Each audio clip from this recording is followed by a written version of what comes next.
Welcome to the Freight Agent Insider Podcast, hosted by Levi Van Pay.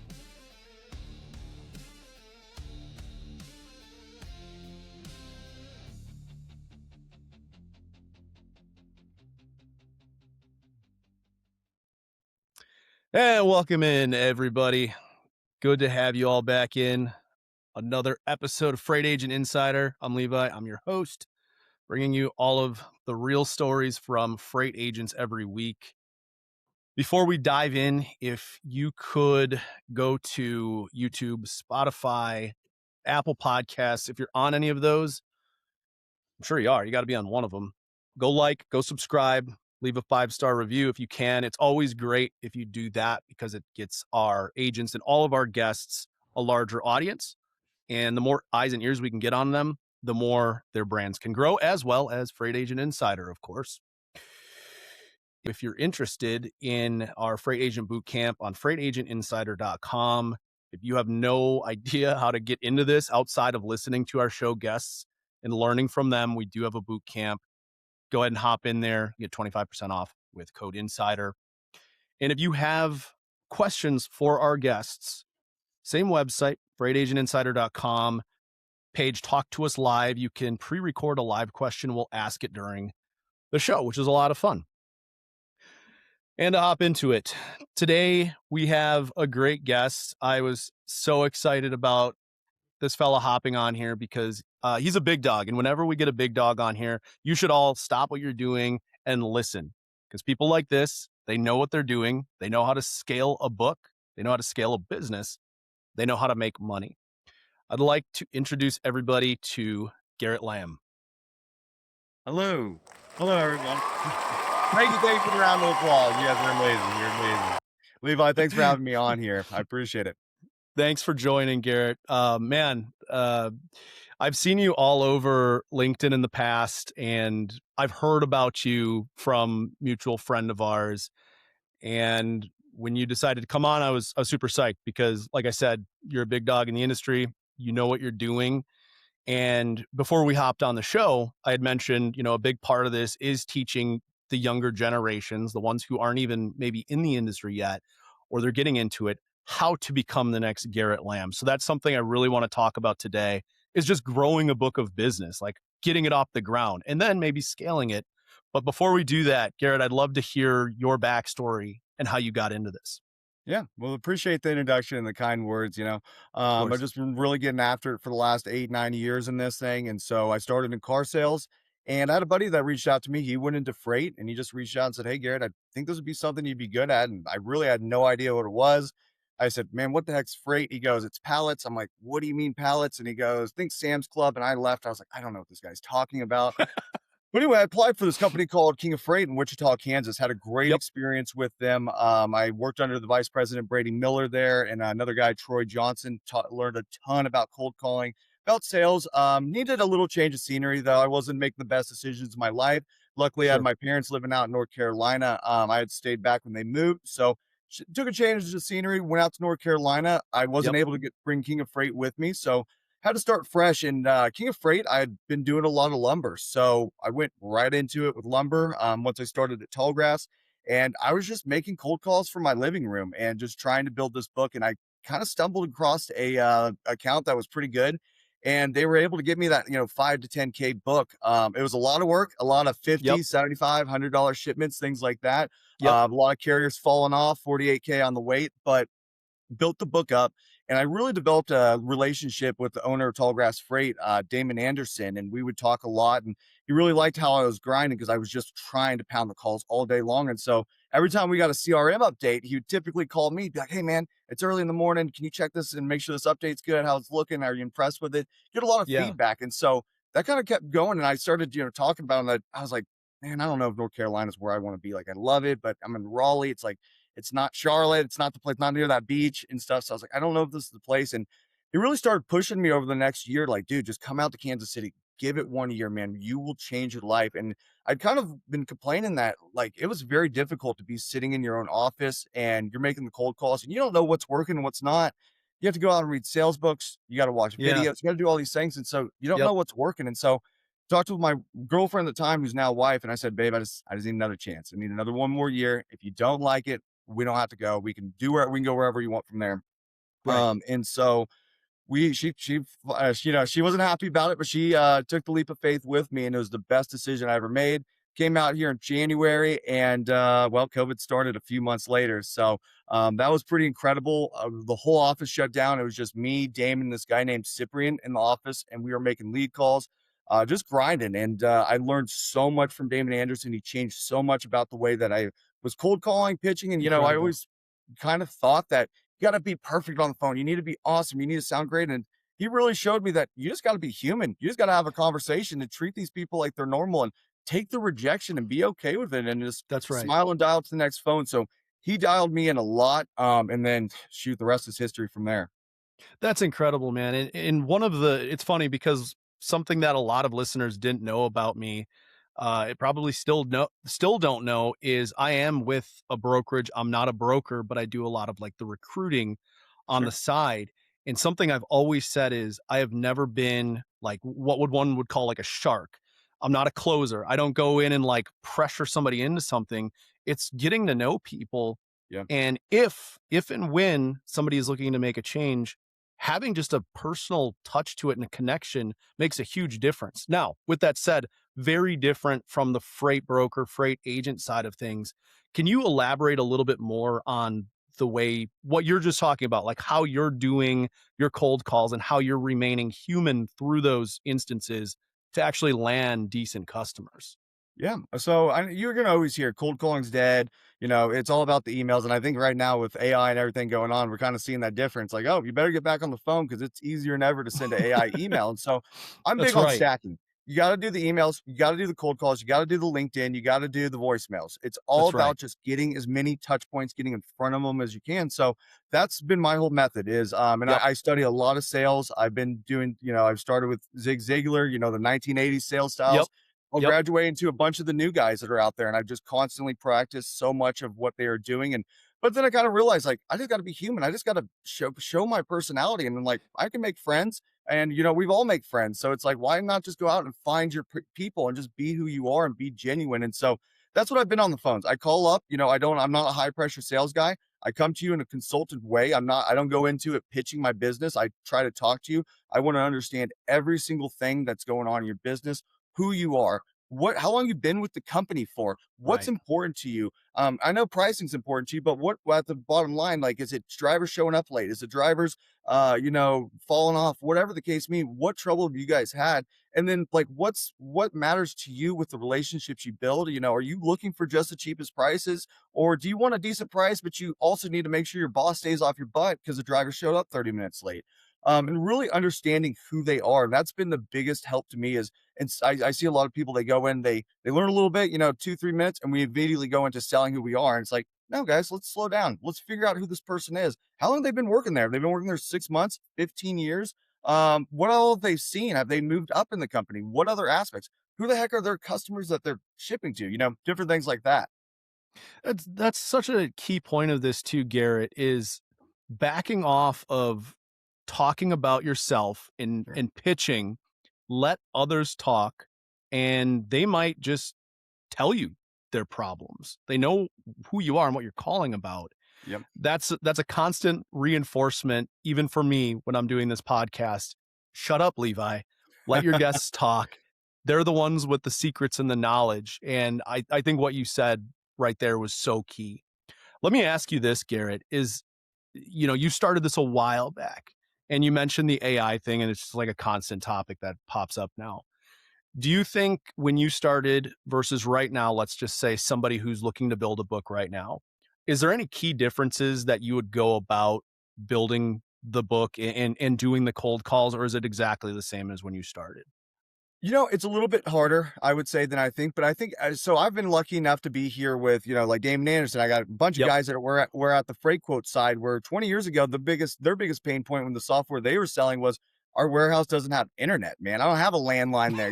And so it's like every year, every generation has to deal with some new technologies. Ours happens to be AI and screen calling and things like that. So I Right. do think it's a little bit harder to get people on the phone.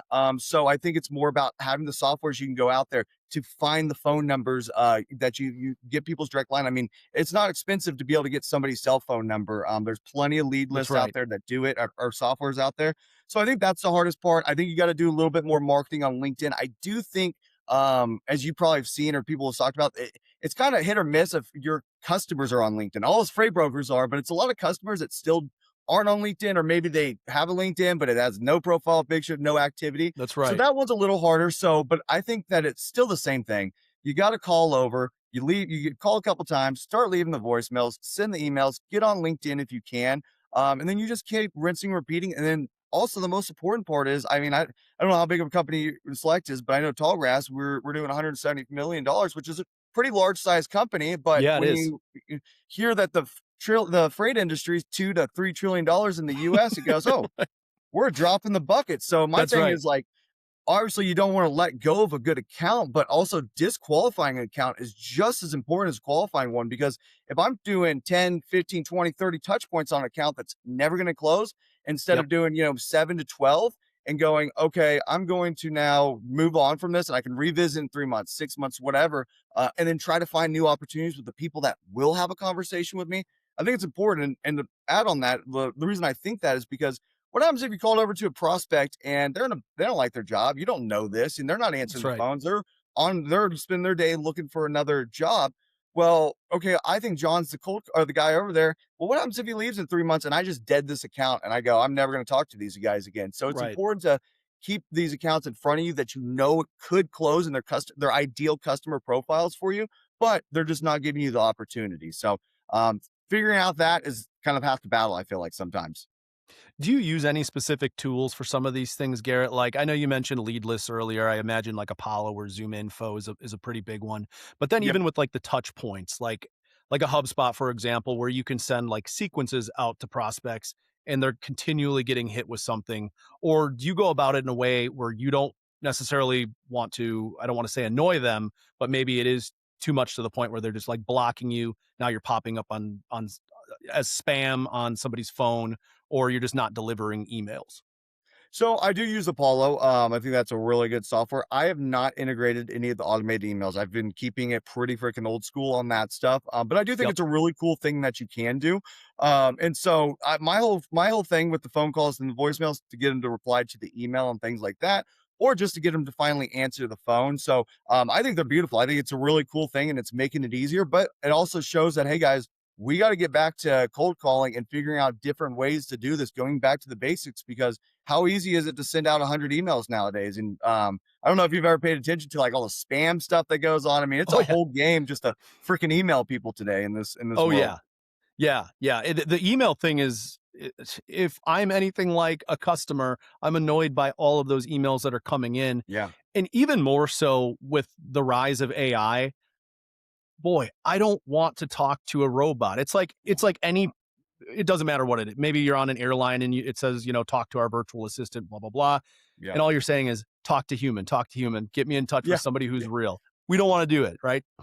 Let me ask you this, Garrett, kind of going back a little bit on the cold calling things. My good buddy, Mike Gray, awesome guy, awesome agent. He famously said the other day, volume cold calling is dead because people aren't answering the same way. They're just getting hit up so often. People being customers. Do you agree with that or do you disagree with that? And it's completely fine if you do disagree with that, but I would love to hear the counterpoint if you believe, again, getting into this, growing a book of business, here's what you got to do. I think Yeah. Steve Vest was the counterpoint to that. He said, if you're getting into this, you want to grow your book, you need to just dial, dial, dial, dial. What are your thoughts? I'm exactly on the ladder on that. It's dial, dial, dial. When you're first starting out, you don't know who you're going to be customers, especially when you're starting out. Like I don't do a lot of like reefer shipments. I couldn't tell you a Yep. lot about that industry. I mean, I've done them, but it's not my MO. I can tell you a lot about over-dimensional construction, all that stuff. And so how is a person that starts out not knowing, a person that's at their second brokerage, the first one doing it, what skills do they have to do that? That's So right. volume calling's not dead when you're brand new. Just spray and pray. You will accept anything. Let's work, Yep. let's do the $50 shipments. And those are important because that's what I explain to my new sales guys that I bring on. It's like, Lowe's, they don't have a reason to care if their lumber's there. They have so much freaking lumber sitting there. They got 4 different vendors that they brought in. So yeah, price point matters to those guys. And so they're going to work with all the new people because they need the cheapest price. And that's totally cool to go in and learn. But the important people that you want to get after are the ones that are using that lumber, the ones that are making things out of that steel, not the ones producing it, making and fabricating and building stuff with it. Those are the ones that are going to pay for the service that you can provide. But I think you have to get those customers just like I did with that lumber account where I'm just Yep. working my to the bone, doing nonsense with them. And then you get your base and then you figure out what profiles you want to go in. Who do I really work with? What's working for That's right. me? And then attack those. I think when you get to a level, 30 to 50 lead calls is way more impactful on your dream 100 accounts or 1,000 accounts, whatever you want to call it, instead of just doing 100 calls. We're doing food, machinery, lumber, all these different things. Garrett, a minute ago there, you mentioned that you're not big in reefer. Now, as one of Tallgrass's larger agents, how did you decide on your current niche? And I imagine, like, as you've gone along this and you've grown sales staff of your own, you're not necessarily niche dependent, but maybe you are. So that's funny. It's just developed over time. I mean, dude, I've learned the hard knocks of freight. So it started with, lumber boards and things like that. Found a Yep. really good account that lumber, still work with them today, but I had to weed out Awesome. a ton of them that were terrible. So then I got in, another big account that I landed was cowhides and steel coils, all the same things the new Interesting. guys learn. Yep. And then it just became I was spraying and praying. I didn't really because it was early on. I didn't have, I didn't know what my systems really were. I didn't know about ideal customer profiles and things like that. And so that came from learning, reading sales books, talking with people, talking with other larger agents and networking. And that's where I was able to start getting into more of my niche. So then I started, just looking at my customer profiles. Okay.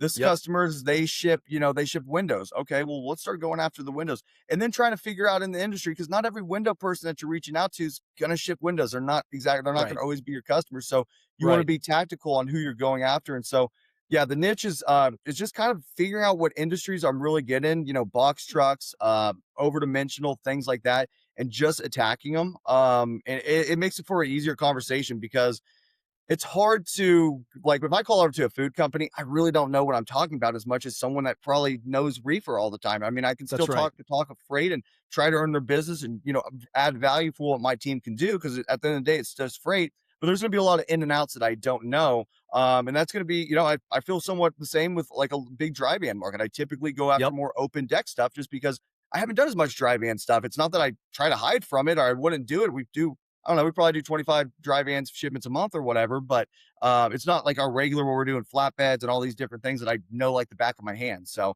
it's all just about finding what you feel so comfortable about. And then once you get your book of business, start expanding, figuring out new industries to get into. I love talking with all of these different agents over the last couple of months who are so different in their approach of how they've grown their book. But one thing seems very consistent. Once you get good at the niche of whatever it is you're moving, tap into that because now you are considered the quote unquote expert. Customers are going to listen to you versus just like you said, if you don't do a lot of dry van stuff and you're calling on a customer about dry van and they have problem X, Y, and Z, and you're Yeah, not confident in answering it, maybe that changes the outcome a little bit. Um, and on top of that, Garrett, I guess to go back to the volume cold calling, if you're sure. new in the industry, or heck, if you're large and you're just looking to continue to grow your book, how do you identify those high value clients versus the one-offs that are just a waste of time? Is it like you said, when you're getting into the industry, you have no idea. You're just trying to land a customer and grow a book. Yeah, no, that's a great answer. Great question. So, I think it's a little bit different. So, I actually had a meeting with a guy today who's starting out, and I told him like, "Hey, man, I would probably have my shipment count, my customer count, or employee count, sorry, Yep. 25 to about 250, because you're probably not at this point like available to land a 500 person company. You're probably not going to talk that talk. If you Yep. do." Heck yeah, I've seen it happen before. You stumble Yep. into it, but let's work with the people that are going to give you that one-off shipment, that are going to trust you, that are going to be more of your people. And so what I like to do is I'm more of employee count. So I try to find places, I'm usually like 75 and above on employees, and trying to do that. Revenue's hard because Zoom info is not always right about these private companies. The public companies, you figure out that all day, but the private companies, it's a little hard to figure out what their actual revenue is. So I base it Right. more off employees. But if you can pull the revenue data and things like that, I don't. No one yell at me if this is wrong, but I believe I heard like 7 or 8 years ago that it's point. You usually look about their revenue as point zero, 3%. They get 3% of their total spend, 2 to 3%. So I will Yep. take that. I think that a $20 million companies typically where I like to land my customer, $20 million above, Yep. because Yep. I have the team aspect where I want people that are gonna they need us to take a lot off their plate and help them out and be an extension of their logistics department. That Yep. doesn't make sense for a person that only ships once a week or things like that. So That's I'll right. take them. They want to work with us. We'll give them great service, but it usually doesn't make as much sense. It'll be better for them to work with a single operator and things like that. Garrett, earlier you had mentioned Apollo, and for Yep. anybody that doesn't know Apollo, it's essentially like a lead aggregate where all of this personal information is dumped. So instead of calling a round robin number for a shipper, and you're getting passed around from from person to person or department to department, which usually happens, you can get right to the gatekeepers, which is pretty Yep. cool. Garrett, is there any this is probably pretty subjective in the way I'll ask this, but is there any avenues for finding customers that you believe is best as far as like the cold calls, LinkedIn, referrals, or like you mentioned, I know earlier you mentioned just kind of casting a bunch of nets, but is there a best? So, I mean, obviously, the referrals is the best way. You go into that call, you get told a referral. I mean, that's a warm call right there.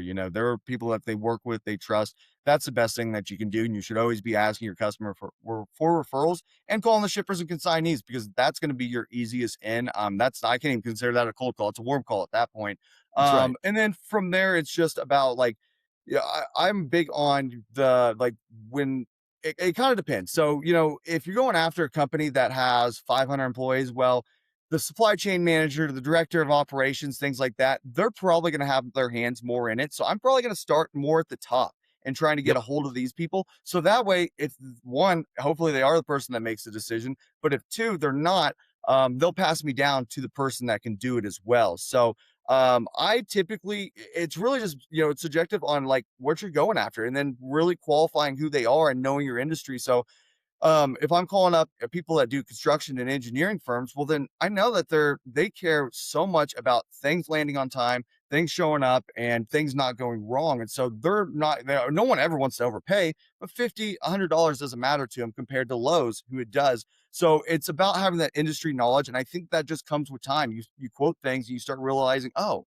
okay, that customer's really cheap. Okay, oh, I'm obviously on a load list right here and stuff, which is That's right. fine to work, but the goal is to eventually land customers where they work with solely you, two people, three, four, five, and at this point, if a customer works with more than about five people, I just tell them like this is probably not going to be a good fit.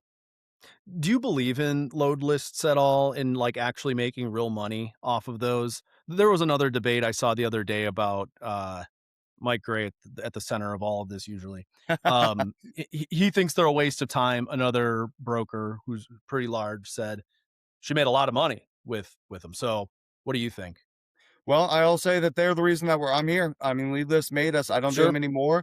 I just don't have the time to. We've been able to find quality clients that believe in what we do, and if, my biggest thing is I feel like I charge a pretty fair price for the service that they get. So we're never going to be the cheapest. We're never going to be the highest either. So when they see my service, I can usually win the customer going forward with what my team's capable of.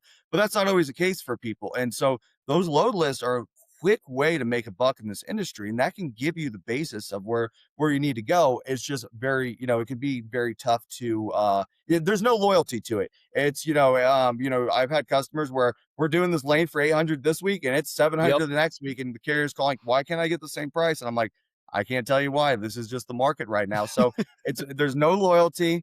They'll change on you in a heartbeat, but they Right. will give you the basis where you can make a 5, 10, $15,000 account while you're trying to figure out freight, while you're trying to, start fresh and build your team. And then you get to a point where you go, okay, I got some more freight. I'm only going to pick what I want. And then you get to the point like, okay, if they want to reach out for me to cover some stuff, I'll start doing it. And then you That's get to a right. point where you only have the customers that call you for freight, or, you're not bidding out with more than five people. I love it. Great thought, Garrett. Thanks. Give me your thoughts on this one here. Cool. horror stories, and pitfalls. All right, big dog, you did not get this big, this successful without a couple of rough patches along the way.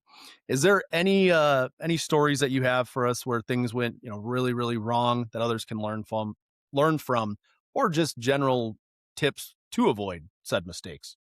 Yeah, sure. I mean, I got a lot on these ones, and they're not really very in depth because I think that we run a really good book that we get ahead of stuff. Yep. But I know early in my career, I never forget the account. Heck, it's called Doolin Industries. Anybody wants to know it? They're a small account, but they're one of my first. And this guy had me. I just screwed up, was moving too fast, and I sent a coil 75 miles away. And of course, he was a little upset with me, rightfully Yep. so. And I was like, Tim, I'm going to fix this. And that's always what I've done. I will always fix. If I screw up, my team screws up, we are fixing the situation no matter what. So I paid Right. for it. And I remember that he gave me the biggest life lesson. He goes, Garrett, I'm sorry I got mad at you. It is not about it's not about what happens. It's about how you respond to it. And I've had brokers screw me on this stuff before. I just appreciate you getting it done. And I will never forget that story. And it's led to so many things. We a lot that's the thing, drive so many customers are you get on a prospect call and they're like, yeah, as soon as they screw up, I'm done, I'm firing them. And it's like, Yep. well, there's always a little backstory to that because it's how you handle it. I Right. can't doesn't matter how great of a truck driver you are, broker you are, trucks are going to break down. Drivers are going to say, I'm not doing this today. You're going to run into so many issues, but it's how you respond. Are they going to find out about, like, if it's over the weekend, you got the shipment supposed to deliver at 8 a.m. Monday. Are they going to find out about it 8 a.m. on Monday when the truck's not there? Or are they going to find out over the Right. weekend because you did your due diligence and stuff? And that's how you continuously build up the credibility. And it's like a customer never fires you because of that one incident. It's because your lack of service. And something I've heard so freaking much recently, I've heard it directly out of my client's mouth, and I've heard it on prospect calls, is 2 to 6 months is about all a broker will last before the service starts dropping. And so it's like we Really? get these customers and we go and we land these customers, we spend all this time doing it, and then we drop the ball on them. We want to impress them, and then we stop giving that service. And maybe it's not our fault. Maybe we're just too busy and things, we're a single broker and we can't move on. And that's why it's so important when you get to a point where you can't hop into everything. I always think it's about 100 shipments, 150. It gets really dicey to start covering stuff by yourself. Right. You start lacking that service. It's like, that's when you have to start looking at expanding and take that leap of faith, because that's what will change a business the most, is hiring out, finding people and building that team. If that's the goal you want. Some people just want a lifestyle business, but if you're actually about growth, that's the most important thing, is taking that chance and finding a person that will help build your business with you. Garrett, I'm glad you touched on that because it's something I wanted to really ask you about is scaling your operation. Sure. And you're absolutely right. I've seen it so often where an agent gets to the size of that 100, loads a week and they don't really know the next move because there's not like a map or a Yeah. playbook necessarily at that point. Every business is so different. So they really have to dial in and decide, where do I want to take this from here? Yeah. Otherwise, exactly what you said might happen, where the service just falls off. Now you lose a customer. Now you're Yeah. backsliding. So, what do you got for us? How do you take it to the next level, assuming somebody wanted to go to the next level like you're at? Yeah. Just do it. Get after it before, if you're thinking about it, you need to do it. And you got to win business. If you truly want to grow your business, you have to think bigger. You can't just think about doubling. You need to think about 10Xing and running your SOPs and your systems to grow big, no matter what size you are. And that's something that David Barnes and Damon Anderson, Tallgrass, had taught me early on. Like, don't have little dreams. You obviously got to start from the beginning, but have big dreams and aspirations and Right. plan that the business is going to grow. And so adding that team member, it's so important. Just freaking do it, man. Figure out how you can make it so that you can still pay your bills, you can Yep. compensate them fairly, because if you get that right person, it will change your business forever, because we're all human and stuff, but we are all That's can right. only have so many relationships. And also sometimes, like, I'm sure you've had customers or agents you work with where you go, this isn't my guy, like, hey, I like the dude, nothing Oh, wrong with yeah. him. It's just kind of transactional. But then he gets with your buddy or the other recruiter and like, oh, they're best friends and stuff. So we all have different 100%. personalities. We all have our own people, and that's okay. And so sometimes, like when I brought on my first employee, Bree, she's a rock star, so she knocked it out of the park for me. And she's built so many freaking relationships with customers that have just grown my business. And then I kept adding more people. And of course, we had stumbles along the way where, you have to make sure you get the right hire in. But I have a good team now where they are all like a face of a different account and things like that. And they call them, it's very few customers that still call me for stuff like that. Right. But it's given me the ability where I'm making 30 to 50 lead calls every single day.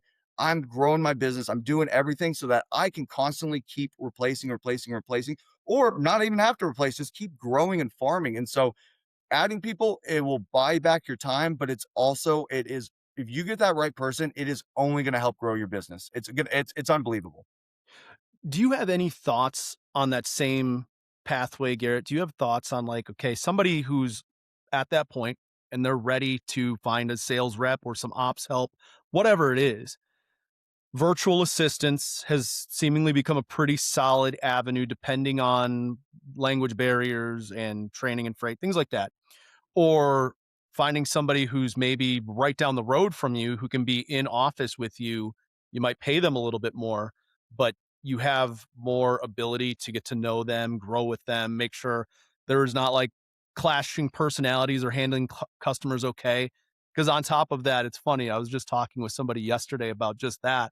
And he's like, it was my buddy who's an agent. He said, don't you ever get tired of traveling? Because I travel quite a bit to see my agents. Yeah. I said, no, because the agents I think that I kind of connect with are easygoing individuals, kind of like me, just enjoy the conversation, enjoy Sure. the camaraderie and the growth factor that can take place versus somebody who might be complete opposite of that, who they're just like hard nosed, want the correct answers right now, no BS. Yeah. Maybe I don't connect with those people as well. So it's a little bit easier. And I think that goes exactly into what you're saying here. I totally agree, man. It's so impactful. It's really it's been so cool.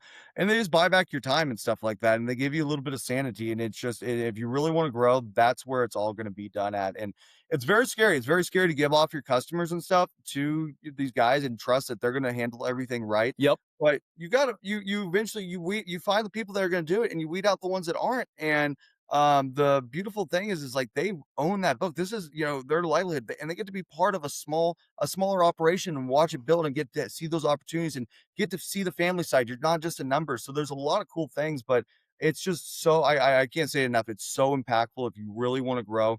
I try to push everybody. Once you get to that level, you got to do it because what are you going to do when you get to 150 or 175? Then you lose that That's customer, right. and it's a crapshoot. And this industry, man, there's a bunch of 20-year-old kids that are getting out of college and stuff that are even out of high school that they're going to call up and they'll do your shipment for 25 or heck, they'll take a loss on the load, whatever the case may be. That's right. Yeah, buy back your time. That is the Yep. most impactful thing that I've heard. You buy back your time. Yeah. Garrett, you know better than anybody when you grow to a certain point and you need that help. I'm sure, like you said earlier, you're married. You have a family at home. I'm sure the wife wants to see you, and you've Yeah. got these customers calling 24 hours a day. It never stops. At some point, you've got to loosen the reins and you've got to learn to trust people. I kind of derailed that last question a little bit, but as far as like growing a team, are you doing it all in-house or are you outsourcing virtual assistants to handle Oh, this my stuff? apologies. That was I forgot. It's my I'm fault. sorry. My apologies on that too. So I am. I'm all. So I know that you can do it both ways. We got a guy here. He's got a similar book to mine, and he's got I think 3 or 4. VCs, and then he runs Yep. 2 in-house guys, and so they will handle all the tracking and tracing and stuff. If you could do that business model, I mean, golly, you're saving money, and we're seeing a lot of big brokerages go to that. It's really customer Yep. dependent though, because we have a lot of our customers are very hands on. Like they need to know everything, be precise. So if your customers don't have any leeway, I would recommend getting in-house people. But if not, then I guess you can. I don't think I'll ever go that route towards it. Because I just having that, like I said, that human aspect right here is just Yeah. incredible. And we could try it. And I guess it's just the book you go after. Because if you're going after people that are your whole pitch to them is I am going to be on top of every single thing, you probably can't. But if you can go into them of like, yeah, man, we'll manage all your freight, and they maybe don't care about updates because every customer is different, or maybe don't care as much about accurate updates, or they just got to deliver 8 to 5 instead of 8 a.m. to 9 a.m. It probably doesn't matter for them. So I think it's a very subjective thing of what your business is and what you want your business to be. That's such an incredible answer. There's about 50 things I could elaborate on that, just the questions I have for you, but we are running out of time. Otherwise, I will talk to you all day and we'll lose people at about 40 minutes. Yeah. Let's end it with this one, Garrett. Freight Agent Insider Tips for Success. Anything you've got, again, our typical audience of this show are the younger people who are trying to make a name for themselves and become the next Garrett Lamb. But if you've got advice or tips for anybody out there, including the seasoned veterans that are maybe stuck at 10 customers and they don't know how to grow their book anymore. Yeah. Stick to the basics, guys. Figure out what got you here. And all the new kids that are starting, just stay hungry and pound the phones, learn sales stuff. That's the most important thing. I've never said I was the smartest guy in the room. I've never thought I was the best talker in the room, but I know that I'm one of the hardest workers. And I've read over 100 sales books since I've been not 100 sales books, 100 personal development and different books over the years. Since I've been in freight to get great at what I'm doing. And guys, it's not freaking rocket science. All you got to do is call the customers, keep following up, be persistent, don't hard sell them. You know, they have all options in the world now. Go into it, be a consultant, be a friend, and the money is in the follow-up. We are not going to call over to a customer and convey trust. And to us, yeah, they're a Dallas to Kansas City, a $3,000 shipment. What's the big deal? Well, what the heck's on that truck? That truck might be worth 100 grand, 250, 500 million. So who are they to trust you just because you gave them a phone call and you sound just like the other guy that called in, you know? The money's in the follow-up, the persistence that you reach out to him, you stay in talking to him. You're not just calling up asking about, what's going on in their freight, or do you got a shipment for me? Like what I'm tracking right now, because we've had these gas prices is, hey, I just wanted to call and ask with you, like your regular carriers that you guys are using and things, have you guys been having any fall-offs or rate increases and things like that, which is probably happened for most people. So, coming into it and really checking back on your prospects and trying to reopen a conversation that isn't just about selling. And there might be people that you re-engage that their current broker, brokerages, or agent, whoever's handling their business, they've dropped the ball. I mean, you mentioned that earlier.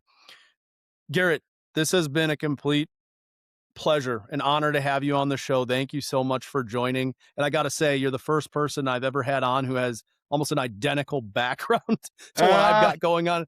We've got the vests on. You've got the doctor. We told each other. Remember last night we talked on the phone about all this. I just put that thing up. Completely coordinated. This was all. No, I love it. I love it, man. Thank you again for joining. Everybody listening out there, new episodes Monday at 9 a.m. Central Time. Again, if you want to get on the show or get involved in the show, just reach out to me. In fact, if you're trying to just get more involved in the industry, reach out to guys like Garrett on LinkedIn, or Garrett, if you have any other avenues to reach you that you want to plug, feel free.